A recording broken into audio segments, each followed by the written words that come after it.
I don't think in my wildest dreams I thought the day would come in my ministry where I would have to fight the state. We received a letter that indicated the city was aware we were worshiping in our building, and if we continued to do that, we would receive a fine of $250 a day. The way that we are trying to serve our community is being challenged on a daily basis.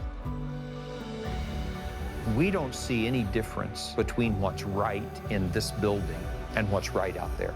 If the Bible proclaims it here, it proclaims it for there.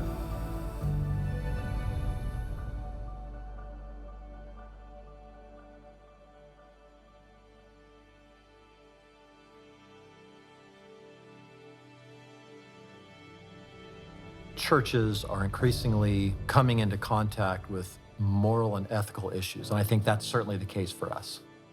The Department of Managed Healthcare issued this memorandum that said, doesn't matter who you are, doesn't matter if you're a church, religious organization at all contraceptive coverage, including abortions, you have to cover all of that within your insurance benefits.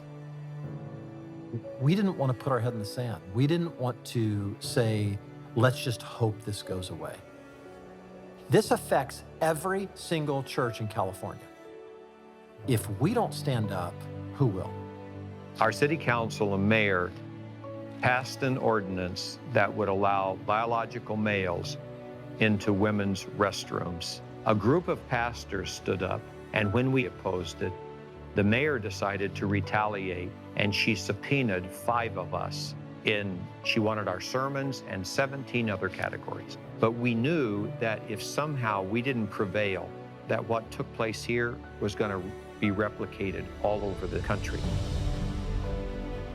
Life in this DC metro area is high pressure, and we wanted people to have a place to come and rest and enjoy good things like good coffee and good conversation with people. 3 days after walking through this building with city staff, they introduced a change in the zoning code and said nonprofits were not allowed and houses of worship were not allowed. We are trying to create a safe haven for women, victims, and the Attorney General in our state decided to pass a law that would allow a man to walk into a lady's bathroom. We need to be prepared, and the preparation starts with knowing your resources. We needed a larger space to meet, so we approached the local public school, and that's when they turned us down. We went to the church and we said, we need to decide this together. Are we going to go ahead with a lawsuit with the city of New York? We simply could not have afforded on our own to go hire a private attorney or a private firm and say, can you go fight this battle for us and we'll pay your fees for that. I don't know how we would have done that. This comes from a place of not just professional ability, but it comes from a place of their Christian convictions, and they're fighting for what they believe in and what we believe in.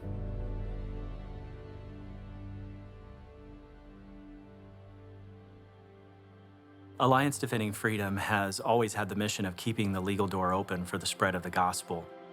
And the Church Alliance is a program that is intended to provide and does provide practical, focused legal help for churches on a much more widespread basis than it ever has been in the past.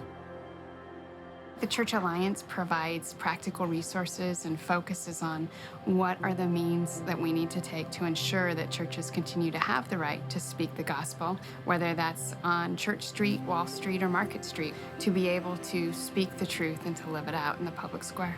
The gospel is bigger than any opposition that people might muster against us. We wanted to see that. We wanted to show that. And we wanted our people to see that. And so we see it as our privilege, our right, and our responsibility to stand for righteousness in the middle of the culture. And we can actually hear the relief in the voice of the church leader or the pastor when we're able to explain the law in a way that helps them to understand that they can still fulfill their mission that God's called them to do as a church in a way that doesn't run into legal problems, or that if it does run into legal problems, that the Church Alliance can help the church to break through that or to overcome that obstacle so that the church can fulfill its mission more effectively.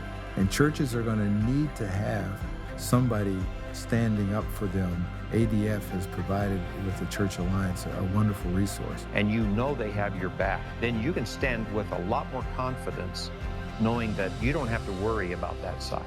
I think it's going to let most pastors sleep well at night and feel like, hey, when those issues come along, I don't have to put my head in the sand.